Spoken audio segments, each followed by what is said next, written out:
में बंधुओं को जय जिनेंद्र। आप सभी के कहने पर छड़ाला की चतुर्थ ढाल की समरी लेकर आया हूं। कम समय में बिना उच्चारण के शीघ्र अर्थ देखेंगे। तो आइए चलते हैं। सबसे पहले मंगलाचरण हाथ जोड़ लेंगे। ओम नमः दिव्य लमो अरिहंताड़म लमो सिद्धाड़म लमो आयरियाड़म लमो अज्जयाड़म लमो लोईशब शाहुड़म। पंच परमेष्ठी भगवान की जय। समस्त मुनि संघ की जय। द्वादशांग जिनवाणी माता की जय। चतुर्थ ढाल का सबसे पहला श्लोक छंद देख रहे हैं।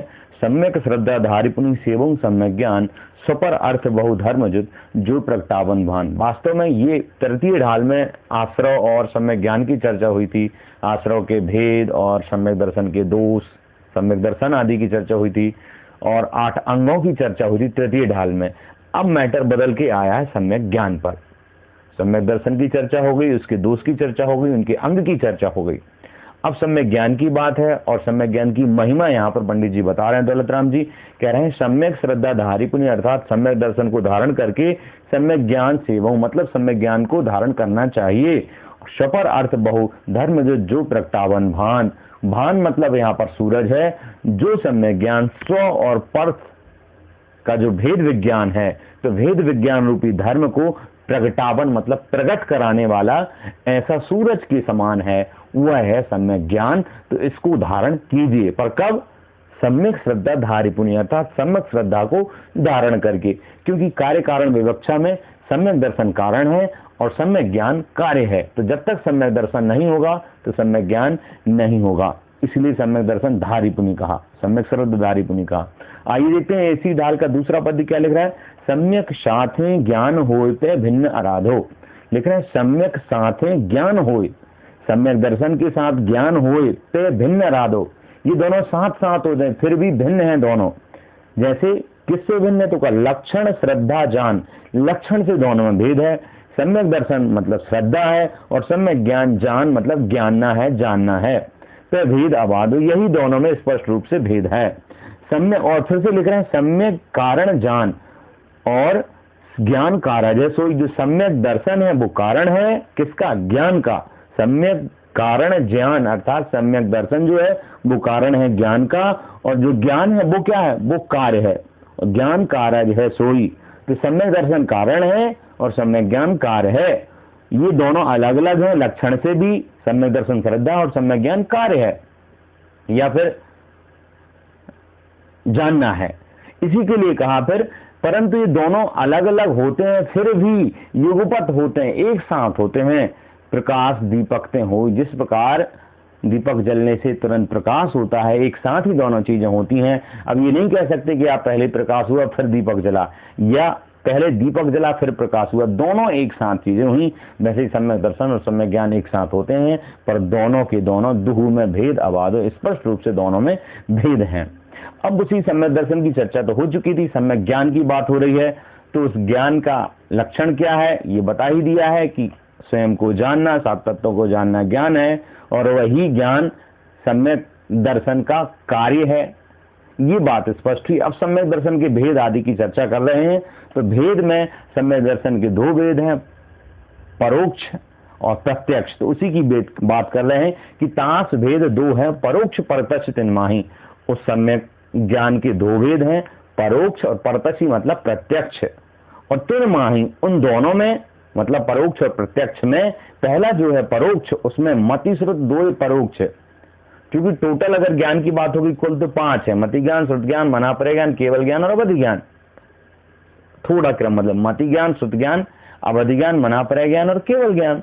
तो उसमें जो शुरू के मति ज्ञान और श्रुत ज्ञान है उसके लिए कह रहे हैं दूसरी लाइन में कि मति श्रुत 2 ये परोक्ष, मति ज्ञान और श्रुत ज्ञान ये दोनों परोक्ष हैं, जो कि अक्ष अर्थात इंद्रियां और मन ते मतलब मन से उपजाही मतलब उत्पन्न होते हैं।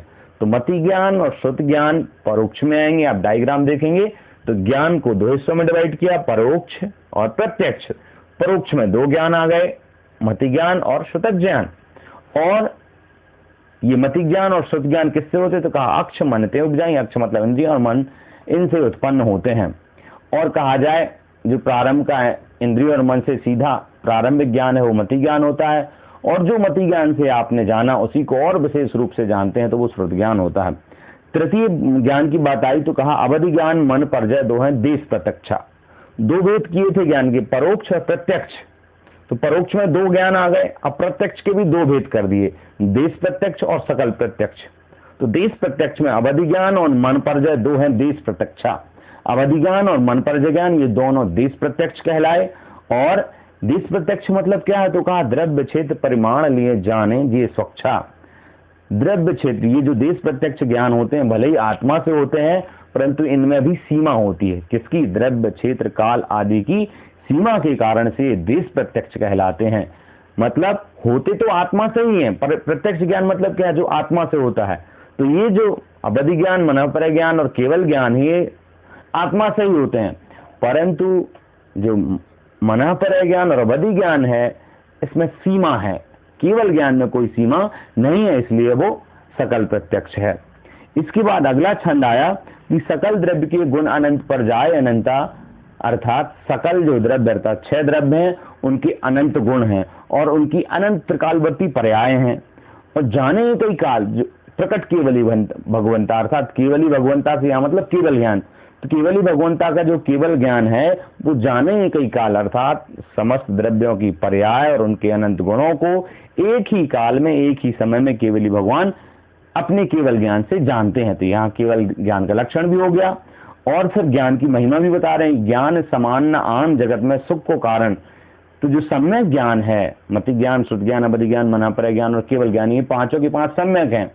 इन्हीं में जो 3 ज्ञान है शुरू के, मति ज्ञान, श्रुत ज्ञान और अवधि ज्ञान, ये तीनों उल्टे भी हो जाते हैं। कुमति, कुश्रुत और कुवधि या विभंगावधि, दोनों नाम है कुवधि के। तो इस प्रकार से 5 सम्यक ज्ञान है, इनकी बात करें। ज्ञान समान न आन जगत में सुख को कारण, ज्ञान की समान इस संसार में और कोई सुख का कारण नहीं है। यही परमामृत जन्म जरामृत रोग निवारण। और ये पांचों ज्ञान सामान्यतः 5 ज्ञान कह सकते हैं अगर, और वास्तविकता में देखा जाते है केवल ज्ञान की बात है कि यह केवल ज्ञान परमामृत है, अर्थात अमृत है। किसके लिए अमृत है? जन्म जरा मृत्यु इन रोगों के लिए अमृत के समान है। अगर ये एक बार आपको हो गया केवल ज्ञान, तो फिर जन्म मृत्यु का जो चक्कर है वो फिर से नहीं रहेगा, इसलिए इसे परमामृत कहा केवल ज्ञान को। अगला छंद देखते हैं 5वां में क्या कह रहे हैं। तो यहाँ पर ये बता रहे हैं ज्ञान की पुनः महिमा, कि ज्ञान है तो क्या हो सकता है और ज्ञान नहीं है तो कितना आपका नुकसान है। तो कहा कोटि जन्म तप तपे ज्ञान बिन कर्म झरे जे। कोटि मतलब करोड़ों जन्मों में आपने जो तप किया और उसमें जो कर्म नाश हुआ, ज्ञान के बिना कर्म झरे जे, अर्थात ज्ञान के बिना जो कर्म झरे उनके लिए कह रहे हैं कि ज्ञानी के छिन्माही त्रिगुप्ती ते सहज तरें जे। तो कोटि जन्म में जो तप तपा और जो कर्म की निर्जरा हुई कोटि जन्म में, उसके लिए दूसरी लाइन में पुनः कहा कि ज्ञानी के छिन्माही। तो जो कोटि जन्म की निर्जरा है ज्ञानी जीव की, वह निर्जरा छिन्माही मतलब क्षण मात्र में होती है। पर कब?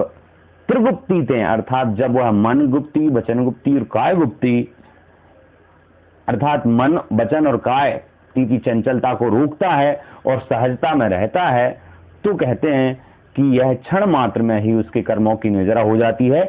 जितनी निर्जरा अज्ञानी के या ज्ञान रहित जीव के करोड़ों जन्म के तप से हुई है, यह होती है। फिर कहा और आगे लिख रहे हैं मुनिव्रत धार अनंत बार ग्रहिक उपजायो, तै निज आत्म ज्ञान बना सुख लेस न पायो।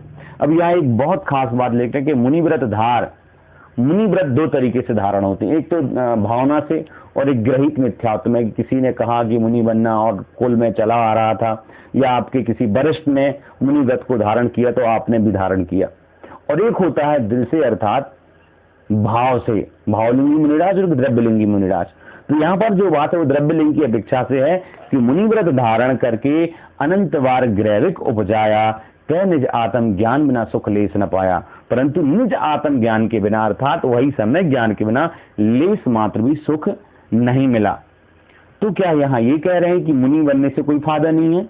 यहाँ ये कहने का मतलब नहीं है। यहाँ ये कह रहे हैं कि मुनिव्रत तो धारण किया था पर सम्यक ज्ञान नहीं था। मुनि होने के बावजूद भी प्रथम गुण स्थान में रहे। सम्यक ज्ञान के अभाव में मुनिव्रत तो खूब धारण किया और इतना कठोर तप किया, 28 मुनिवरों में एक रंच मात्र भी दोष नहीं लगाया। द्रव्य से पूर्णतः मुनिव्रत पालन किया, पर अंतरंग से भाव वैसे नहीं थे। अंतरंग से सम्यक दर्शन और अनंतानुबंधी प्रत्यज्ञान प्रत्यज्ञान का क्षय उपशम नहीं था, इसलिए कहा ग्रैवेग तक तो खूब उपजे, अनंत बार ग्रैवेग तक पहुंचे, परंतु सुख लेस मात्र नहीं पाया, सांसारिक सुख भले ही पाया, वास्तविक सुख नहीं पाया। इसलिए मुनि बने और चाहे ना बने, सबसे पहले जरूरी है सम्यक ज्ञान या आत्मज्ञान। ये बात यहाँ पर कर रहे हैं, और यहाँ कहीं भी ये इंडिकेट नहीं कर रहे हैं या ये कहीं व्यंग्यत नहीं हो रहा है कि आप मुनि मत बनिए। यहाँ कहने का मतलब है कि बिना ज्ञान के मुनि बनने से कोई फायदा नहीं है। आगे छठवां छंद में क्या कह रहे हैं, ताते जिनवर कथित तत्व। अब कहा मुनि बने, पर कैसे मुनि बने, ज्ञान के बिना मुनि बने। उसी के लिए कहा कि यदि ज्ञान के बिना मुनि बने हैं तो कोई मतलब नहीं है, इसीलिए सबसे पहले ज्ञान पर फोकस कीजिए और कह रहे हैं ताते जिनवर कथित तत्व अभ्यास करीजे, संशय विभ्रम मोह त्याग आपो लख लीजिए। इसीलिए उस समय ज्ञान की प्राप्ति के लिए जिनवर अर्थात जिनेंद्र भगवान द्वारा कथित कहे गए तत्वों का अभ्यास कीजिए, मतलब उनको जानिए समझिए। किसको, 7 तत्वों को और उस प्रक्रिया को। संशय विभ्रम मोह त्याग आपो लख लीजिए। और संशय अर्थात डाउट होना, विभ्रम मतलब बिल्कुल विपर्य उल्टा हो जाना, और मोह से यहाँ मतलब 3 दोष हैं सम्यक ज्ञान की, संशय विभ्रम या विपर्य, और मोह से यहाँ अनद्वसाय। संशय मतलब डाउट, विभ्रम मतलब पूरा उल्टा भ्रम होना, और अनद्वसाय या मोह मतलब जानने की इच्छा ही नहीं है सही गलत क्या है, इतनी क्षमता ही नहीं है समझने की। तो ये तीनों दोष हैं किसके, सम्यक ज्ञान के। तो कहा जिनेंद्र भगवान द्वारा कहे गए तत्वों का अभ्यास कीजिए, संशय विभ्रम और मोह को त्याग करके आपो लख लीजिए, मतलब अपनी आत्मा को लख लीजिए, देख लीजिए, जान लीजिए।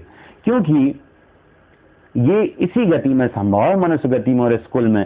बाकी आप 2 इंद्रिय 3 इंद्रिय जीव हों या फिर 7वें 8वें 7वें 6वें नरक में हों, तो फिर ये संभव नहीं है। ये कहा जा रहा है यह मानुष पर्याय सुकुल जिन्बो जिनमानी। क्या क्या संभव नहीं है कि यह मनुष्य पर्याय किसी और उसमें संभव नहीं है, सुकुल संभव नहीं है, जिनमानी सुनने का यहाँ संभव नहीं है। जैसे तृतीय नरक तक तो देवी देवता जाकर के जिनमानी और चिता सकते हैं, बता सकते हैं कि भाई आपको ये ऐसा पाप किया था आपने और इस कारण से आपको नरक मिला, आप चेत जाइए। जैसे सीता की जीव ने लक्ष्मण और रावण आदि को चेताया था, तो वहाँ चेता तो सकते हैं पर वहाँ से कुछ भी संभव नहीं है। मोक्ष और तप और मुनि व्रत और 28 मुनियों का पालन, चारित्र, मोहिनी कर्म की दर्शनावली प्रकृतियों का क्षय उपशम केवल कहाँ पर संभव है, केवल इसी मनुष्य आयु में, मनुष्य गति में संभव है। तो कहा यह मनुष्य पर्याय सुकुल अर्थात यही जैन कुल और जिनवाणी का श्रवण, ये जो है अगर एक बार मिला है तो इस विधि गए न मिले। इस विधि इन कर्मों के जाने पर अर्थात ये मनुष्य गति जो कर्म के उदय से मिली है यह गई तो फिर नहीं मिलेगी। इस प्रकार सुमणि अर्थात मणि जो होती है उदधि समानी है। यदि उदधि अर्थात समुद्र में एक बार डूब जाए छोटी सी मणि तो फिर मिलना बहुत मुश्किल होता है, वैसे ही यह हमारा मनुष्य भाव है, एक बार गया तो मिलना मुश्किल है। आइए आगे 7वें छंद में क्या कह रहे हैं, सम्यक ज्ञान की पुनः महिमा और कारण बता रहे हैं। तो कह रहे हैं धन समाज गजबाज राज तो काज न आवे। धन समाज, गज मतलब हाथी, बाज मतलब घोड़ा। वैसे बाज मतलब घोड़ा होता है पर कहीं कहीं बाज पक्षी भी है, तो कुछ भी ले सकते हैं आप, जो भी आप उपयोग करते हैं। तो कहा धन समाज गजबाज राज तो काज न आवे, ज्ञान आपको रूप भय फिर अचल रहावे। ये सारी वस्तुएं धन समाज आदि तो एक बार मिले छूट भी सकती हैं, फिर मिल सकती हैं, फिर छूट सकती हैं, पर यदि सम्यक ज्ञान एक बार हो गया तो मोक्ष आपका निश्चित है, पक्का मोक्ष जाएंगे, भले ही कुछ समय बाद जाएं, क्योंकि निश्चित है। कहते हैं अगर एक बार मुनि, मैक्सिमम 32 बार मुनि बनना है, 32वीं बार तो 100% मोक्ष जाएंगे। हो सकता है पहली बार मुनि बने निगुट से निकल कर मोक्ष चले जाएं, मतलब 28 गुणों का भाव लेंगे, मुनिराज की बात है यहाँ पर अगर पहली बार में मोक्ष नहीं गए, दूसरी बार में मोक्ष नहीं गए, तो 32वीं बार भावलिंगी मुनिराज बनेंगे तो 100% मोक्ष जाएंगे। कैसे मुनिराज बनना है, ज्ञान सहित। मुनिराज बनने से यहाँ मतलब है प्रत्यख्यान अप्रत्यख्यान कसायों का क्षय करना। और कहा क्षय करेंगे तो सम्यक ज्ञान कहलाएगा, ठीक है। वैसे ज्ञान की प्रकृतियां अलग हैं, परंतु यहाँ वह भी घटित होगा कि ज्ञान होना मतलब मोक्ष मार्ग का मालूम होना, पता होना। तो कहा तास ज्ञान, जिस ज्ञान के कारण ये सब होने वाला है, शुभ मोक्ष मार्ग पुरुष, तो उस ज्ञान का कारण है स्वपर विवेक बखानो। उस ज्ञान का कारण है, जैसे सम्यक ज्ञान का कारण सम्यक दर्शन था, पुनः फिर से बता रहे हैं कि उस ज्ञान का कारण है स्वपर विवेक, अर्थात स्व और पर भेद विज्ञान होना, अपना और पराया, जीव और अजीव का भेद होना, भेद विज्ञान होना, यही सम्यक ज्ञान में कारण है।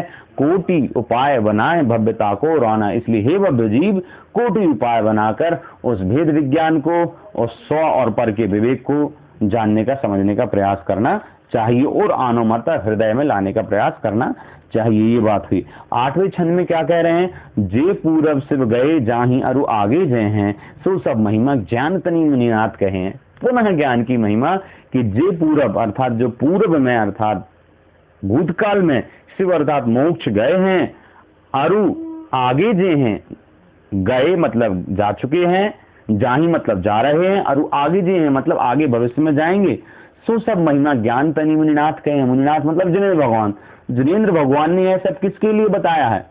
हिंदुत्व में तो कहते हैं कि भगवान की भक्ति के बिना या भगवान की मर्जी के बिना पत्ता भी नहीं हिलता है, परंतु यहाँ क्या कह रहे हैं कि अनंत सुख पाया अर्थात मोक्ष गए और आगे गए हैं और जा रहे हैं। ये सब महिमा किसकी है? तो कहा यह सब महिमा ज्ञान तनि मुनिनाथ कहे हैं। जिनेंद्र भगवान ने यह सब महिमा किसकी कही है? ज्ञान की, अर्थात ज्ञान के कारण से ये संभव है। लोक व्यवहार में भी हम देखते हैं कि ना चोर हारेम न राज हारेम, ना चोर हरण कर सकता है, ना राजपाट छीन सकता है, ना भाई उसको विभाजित कर सकता है। वो है विद्या अर्थात ज्ञान की महिमा लोक व्यवहार में कही। विद्या ददाति विनियम आदि सूत्र श्लोक भी है, नीति श्लोक। तो ज्ञान की महिमा वहां भी कही है सामान्य लोक व्यवहार में, और वास्तविकता में ज्ञान हो गया तो अनंत सुख पक्का मिलने वाला है। आगे क्या कह रहे हैं? परंतु हमारे साथ समस्या क्या है? ये ज्ञान क्यों नहीं होता है? पुस्तक के पढ़ने वाला ज्ञान की बात नहीं यहाँ पर, यहाँ बात है सम्यक ज्ञान की, श्रद्धा सहित ज्ञान की, अर्थात 7 तत्वों पर यथार्थ श्रद्धान होगा तो ज्ञान स्वतः होगा। परंतु ये हो क्यों नहीं पा रहा है? यह दृढ़ मजबूत श्रद्धान के अभाव क्यों है? तो कहा विषय चाह दबदाह जगत जन अरणी दजावे। विषय अर्थात भोग उपभोग जो हैं, विषय की चाह में, इंद्रियों की चाह में, दबदाह जगत जन अरणी दजावे। इंद्रियों की चाह जो कि कैसी है? जलाने वाली है। दबदाह एक तरह से इंद्रियों की चाह में हम झुलस रहे हैं, तो झुलसाने वाली इस इंद्रियों की चाह में, और इस झुलसाने वाली इंद्रियों की चाह की अग्नि ऐसी है कि जगत रूपी अरणी मतलब जंगल या चोटी भी होता है, तो जगत रूपी अरणी अर्थात जंगल, तो संसार को यह विषय चाह रूपी अग्नि जैसे दहावे अर्थात जलाती है। कहने का मतलब है जैसे किसी पर्वत के एक हिस्से में आग लग जाए तो पूरा पर्वत जल जाता है, वैसी है विषय चाह रूपी जो अग्नि है, यह दबदाह जलाने वाली है और यह हमारे लिए झुलसाती है। इसीलिए इस विषय चाह रूपी अग्नि से बचना है, और बचेंगे तभी ज्ञान होगा, नहीं बचेंगे तो ज्ञान नहीं होगा।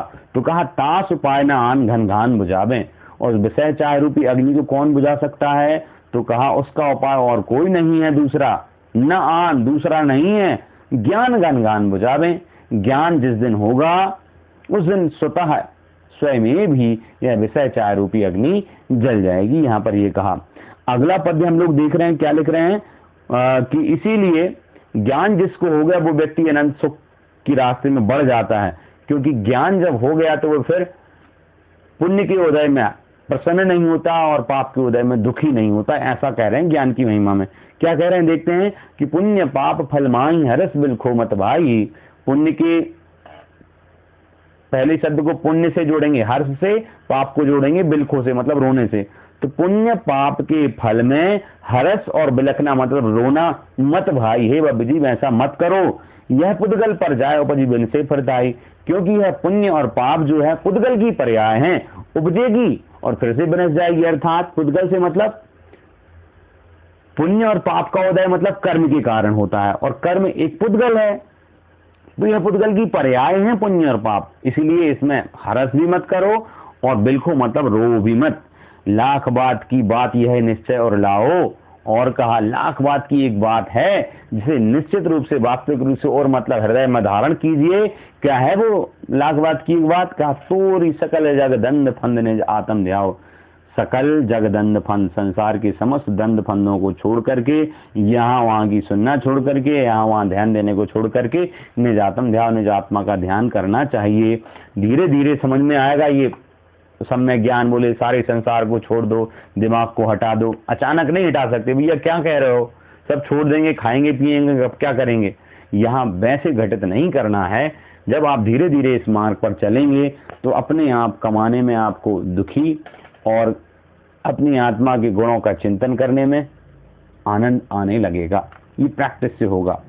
आगे कहा 10वें छंद में, सम्यक ज्ञानी हुए बहुरी दृढ़ चारित लीजिए। अब दर्शन की बात हो गई, ज्ञान की बात हो गई। अब तीसरा जो रत्नत्रय में तीसरा रत्न है वो है सम्यक चारित्र। तो कहा सम्यक ज्ञानी हो, मतलब सम्यक ज्ञानी हो गए तब बहुरी दृढ़ चारित्र लीजिए। बहुरी मतलब उसके बाद, पीछे दृढ़ मतलब दृढ़ वाला पक्का चारित्र को धारण कीजिए। और है चारित्र एक देश और सकल देश तसु भेद कहीजिए। उस चारित्र के दो भेद कहे गए हैं, एक देश चारित्र और सकल देश चारित्र। ठीक है, अब उसमें एक देश और सकल से अंतर कर रहे हैं। तो सबसे पहले लिखा त्रस हिंसा को त्याग वृथा था वर्ण सवारे। त्रस हिंसा, त्रस हिंसा मतलब 2 इंद्रिय 3 इंद्रिय 4 इंद्रिय 5 इंद्रिय त्रस जीव कहलाते हैं। तो इनकी हिंसा का त्याग और वृथा व्यर्थ में, थावर मतलब स्थावर ना संहारें, मतलब उनका घात नहीं करें।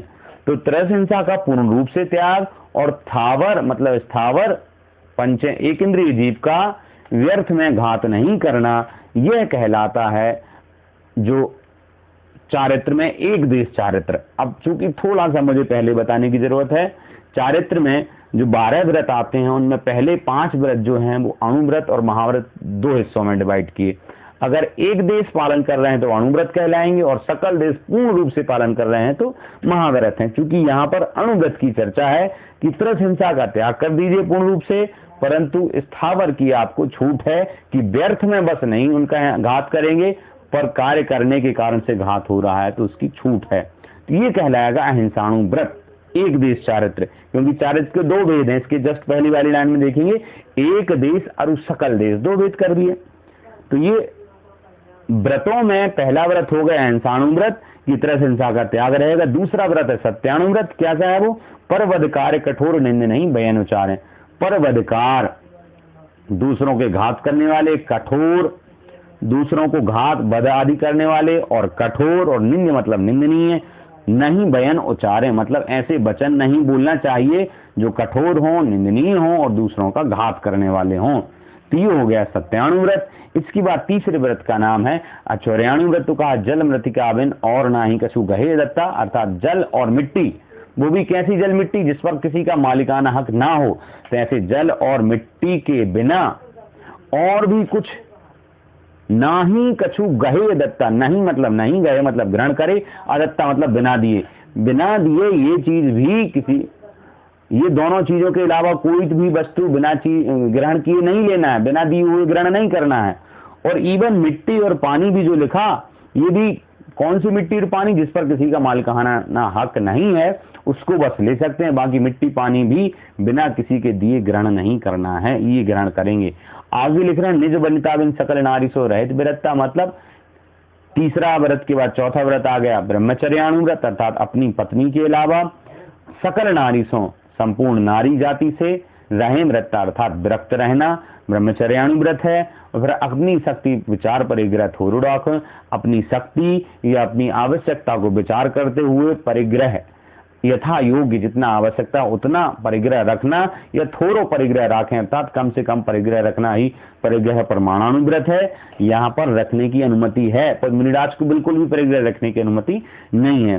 फिर कहा अगले उसमें 3 में यहाँ पर हो गए और 2 पहले पिछले छंद में जो 5 अनुव्रत हो गए, तो ये 12 व्रतों में 5 अनुव्रत हो गए। अब आए 3 गुणव्रत। तो 3 गुणव्रत में सबसे पहले गुणव्रत का नाम है दिग्व्रत। तो कहा 10 दिश गमन प्रमाण ठान तसु सीम न नाखें। 10 दिशाएं हैं, 4 दिशाएं, 4 दिशाएं, ऊर्ध्वलोक और अधोलोक।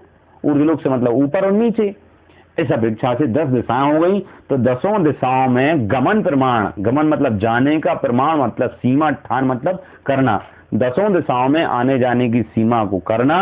और फिर तसु सीम न नाखें, उस सीमा को नहीं नाखना ही क्या है, उस सीमा के बाहर नहीं जाना ही क्या है, दिग्व्रत है। ये श्रावकों के लिए है, या किसी श्रावक ने नियम लिया कि मैं भारत के बाहर नहीं जाऊंगा, और यदि वो फोन पे अमेरिका में बात कर रहा है तो भी उसको अतिचार लग रहा है। ना मन से, ना वचन से, ना काय से, किसी भी प्रकार से जो आपने सीमा धारण की है 10वें दिशा में, उसको नहीं लांघना ही क्या है, दिग्व्रत है। दिग्व्रत ऐसा क्यों है?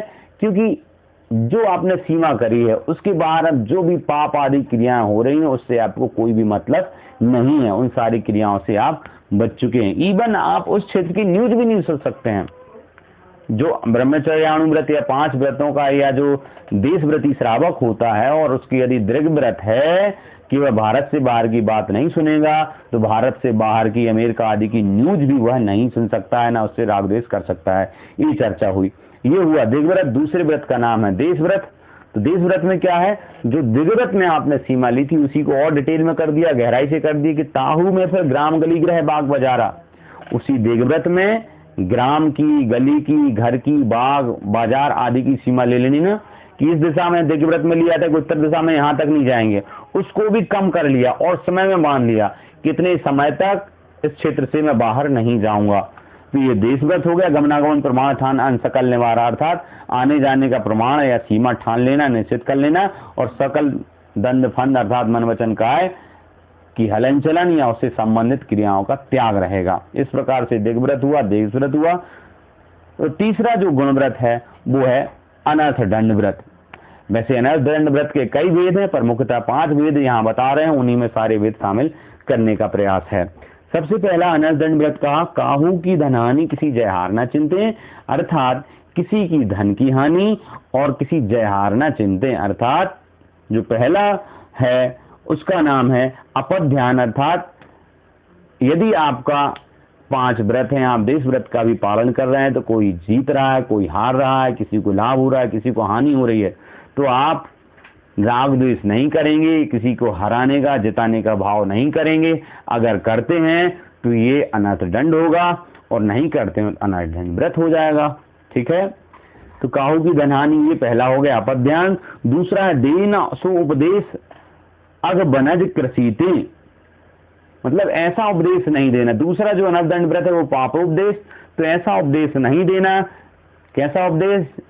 मतलब ऐसे कार्यों का उपदेश नहीं देना जिन कार्यों में करने से पाप हो, जैसे कृषि का उपदेश या फिर व्यापार का उपदेश, इन कार्यों में, या और तमाम कार्य जिन कार्यों से पाप की क्रियाएं बढ़ें, ऐसा उपदेश नहीं दे सकता है देशव्रती भी, नहीं तो अनर्थ दंड व्रत नहीं होगा, अनर्थ दंड कहलाएगा। तीसरा अनर्थ दंड व्रत का भेद बता रहे हैं कि कर प्रमाद जल भूमि वृक्ष पावक न विराधें, मतलब प्रमाद अर्थात आलस आदि के कारण से जो 15 प्रमाद बताए हैं, इनके कारण से जल, भूमि, वृक्ष, पावक अर्थात पंच स्थावर आदि जीवों का घात नहीं करना। वैसे अणुव्रत श्रावक को भी छूट बताई थी, जस्ट पहले ही बताया था अहिंसा अणुव्रत में कि तरस हिंसा को त्याग, वृथा थावर न सवारें, व्यर्थ में स्थावर जीवों को घात नहीं करना है। वहां पर भी फिर से थोड़ा यहाँ डिटेल कर दिया कि कर प्रमाद जल भूमि वृक्ष पावक न विराधें। प्रमाद के कारण से जो आप कार्य कर रहे हैं, अर्थात जैसे प्रमाद में आकर के भले ही आपने मंदिर की पूजा की थाली जमाई, उसमें भी जल आदि का उपयोग किया, तो एक इंद्रिय जीव की हानि तो हुई, परंतु कहा देशव्रती को उसकी छूट है। यदि वह देशव्रती वहां भी सावधान नहीं है और बिना जल को छाने और बिना मर्यादा के उसका उपयोग कर रहा है, तो कहा यह प्रमाद चर्या अनर्थ दंड व्रत ना हो करके प्रमाद चर्या अनर्थ दंड लगेगा।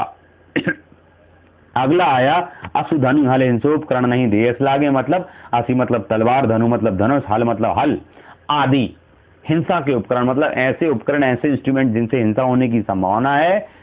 कैसी भी हिंसा हो, किसी भी प्रकार की यदि हिंसा होने की संभावना है, तो ऐसे हिंसा के उपकरण दान नहीं देगा, ना दान देकर प्रसन्न होगा।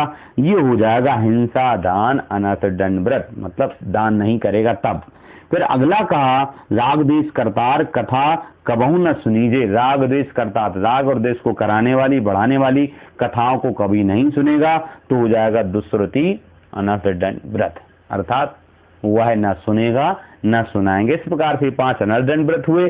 अंत में उसी पंक्ति में कह रहे हैं और अनर्थ दंड हेतु अगति निर्णय कीजिए। अनर्थ दंड के और भी हेतु हैं, अर्थात कारण हैं, उन्हें भी नहीं करना है। केवल ये 5 जो नाम बताए, इनके अलावा और भी कारण हैं अनर्थ दंड के, उन्हें नहीं करना ही अनर्दन व्रत अर्थात तीसरा गुणव्रत कहलाएगा। ये तो हमने गुणव्रत देखा। अगले छंद में हम देख रहे हैं 5 अणुव्रत, 3 गुणव्रत, 4 शिक्षा व्रत अब बचे हैं। तो 4 शिक्षा व्रत के लिए क्या कह रहे हैं ये देखते हैं। धर और समता भाव सदा सामायिक करिए। पहला जो व्रत है शिक्षा व्रत वो है सामायिक शिक्षा व्रत। सामायिक शब्द का निर्माण समय से हुआ है।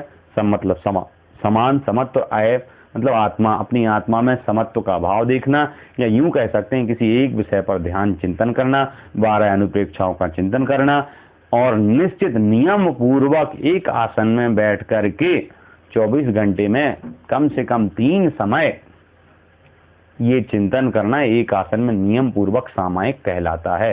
3 समय कौन कौन से हैं? वही सायं, सुबह और दोपहर। इसके बाद कहा परब चतुष्टय माई। पहला तो हो गया सामायिक, दूसरा है पुरुष दोबास। तो परब चतुष्टय माई पाप पुरुषत करिए, मतलब परब चतुष्टय चतुर्दशी और अष्टमी के ये शाश्वत पर्व कहलाते हैं। इन शाश्वत पर्व में क्या करना है? पुरुष दोबास या उपवास करना।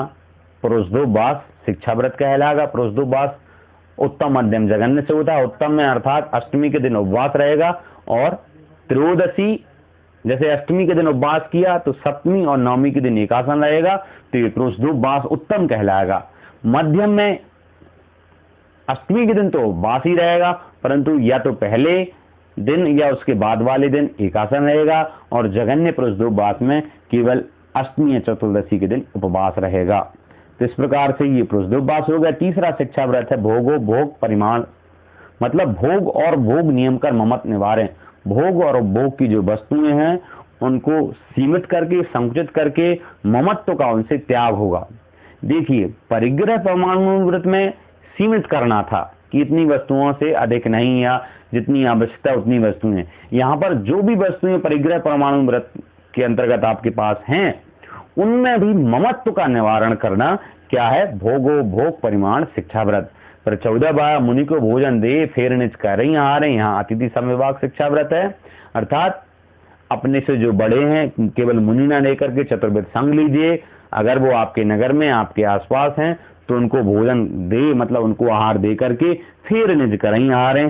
फिर निज अर्थात स्वयं को आहार करना चाहिए। ये हो गया अतिथि समविभाग शिक्षा व्रत। तो 5 अणुव्रत, 3 गुणव्रत और 4 शिक्षा व्रत, कुल मिलाकर ये 12 शिक्षा व्रत हुए। तो दर्शन की बात, ज्ञान की चर्चा इस ढाल में हुई और चारित्र की चर्चा भी इस ढाल में हुई। अब अंतिम पद्य में यहाँ पर बता रहे हैं कि चारित्र धारण क्यों किया, जिससे आपका शरीर से मोह ना रहे, और जब आप अंत में समाधि मरण करें तो समाधि आपकी बिना संक्लेश परिणामों के हो, शुभ भावों के साथ हो, इसलिए सुगति होकर के वहां से भी फिर आपको सुगति मिलेगी। तो आपका वज्र सब नारा सहनन होगा, आप इतनी तपस्या कर पाएंगे कि आप कर्मों को नाश कर सकें। इसलिए कहा कि व्रतों को धारण कीजिए जिससे आपके परिणाम संक्लेश ना बने, शरीर से ममत्व छूटे। अब वह व्रतों का फल, ये व्रतों का निरतिचार पालन करने का फल क्या है? तो कहा संलेखना, उसकी भी चर्चा कर रहे हैं कि 12 व्रत को धार पन न लगा। 12 व्रत के अतिचार अर्थात 12 व्रत के 5 अतिचार हैं। मैंने जो कक्षा डिटेल में पढ़ाई थी, भावार्थ के साथ पढ़ाई थी, उसमें 12 व्रत की भावनाएं और 12 व्रत के अतिचार सारी चीजें हमने देखा है। बंधन मदद छेद आदि 12 रूप, ये सारे हर व्रत के अतिचार। तो कहा 12 व्रत के जो 5 अतिचार हैं उन 5 अतिचारों को ना लगावे अर्थात नहीं लगाना, और मरण समय संन्यास, मरते समय संन्यास को धारण कर उसके दोष को नसाना चाहिए। किसके दोष को नसाना है यहाँ पर? तो कहा जो दोष आपको व्रत आदि में लगे हैं उन सभी के दोष हटाना है, नाश करना है। सम्यक चारित्र के जो दोष उनको नाश करना है। अंत समय मरण समय संन्यास धारण करते हुए, संन्यास से यहाँ मतलब है संलेखना। संलेखना मतलब नियम पूर्वक, बुद्धि पूर्वक चारों प्रकार के आहार का त्याग करते हुए शरीर को छोड़ना संलेखना है। संलेखना आत्महत्या नहीं है, आत्महत्या मूर्खता है, और संलेखना जानबूझकर होशोहवास में ली गया नियम पूर्वक भोजन का त्याग है। और इस प्रकार यदि आपने संलेखना धारण किया तो कहा यूं श्रावक व्रत पाल, 12 व्रतों का पालन करते हुए संलेखना के साथ मरण करते हुए स्वर्ग 16 उपजावे, 16वें स्वर्ग में जन्म लीजिए या उपजिए, तहते चाहे वहां से निकल करके मुनि हो शिव जाइए, अर्थात मुनि होकर शिव जाइए। उदाहरण के लिए सीता जी का जीव स्त्री पर्याय के साथ मोक्ष नहीं जा सकता था, या स्त्री पर्याय से मोक्ष नहीं जा सकता था। अतः तपस्या करी, आरिका बनी, वर्तमान में वो 16वें स्वर्ग में है, अगले भाव में उनको मोक्ष जाना है। अर्थात सल्लेखना 12 व्रतों का उन्होंने पालन किया था तो 16वें स्वर्ग पहुंची। जरूरी नहीं है कि 16वें स्वर्ग ही जाया जाए, किसी भी स्वर्ग को जा सकते हैं। हाँ, परंतु 16 स्वर्ग से ऊपर जो 9 ग्रहवेक हैं वहां पर मुनि पद के साथ ही जाएंगे, ये कहने का मतलब है। देशव्रती 16वें स्वर्ग से ऊपर नहीं जाएगा। इस प्रकार से सल्लेखना तक की बात हुई। सल्लेखना कब लेनी चाहिए? तो कहा जब कोई उपसर्ग आ जाए, या मरण समय आ जाए, या वृद्धावस्था आ जाए, या कोई भयंकर रोग हो जाए, इस समय सल्लेखना धारण करना चाहिए। सल्लेखना को 12 व्रतों के फल के रूप में बताया है कि जो 12 व्रत आपने पालन किए थे उनसे जो आपका शरीर से ममत्व छूटा था, सल्लेखना के धारण करते समय जब 5 इंद्रियां आपकी कार्य नहीं करेंगी तब आपकी वास्तविक परीक्षा होगी कि आपने व्रतों को सही से पालन किया या नहीं।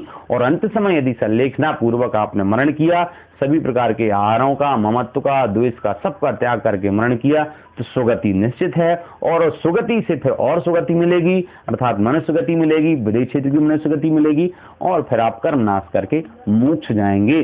तो इस ढाल में उस चारित्र की चर्चा और सम्यक ज्ञान की चर्चा है। इसके पहले सम्यक दर्शन की चर्चा थी। तो इन तीनों के होने पर आपका मोक्ष मार्ग प्रशस्त होता है। अंत में यही भावना पाऊंगा कि सभी श्रावक गणों का मोक्ष मार्ग प्रशस्त हो, सभी का सल्लेखना के साथ मरण हो। बोले द्वादशांग जन्माणी माता की जय। 9 बार नमोकार पढ़ लीजिएगा।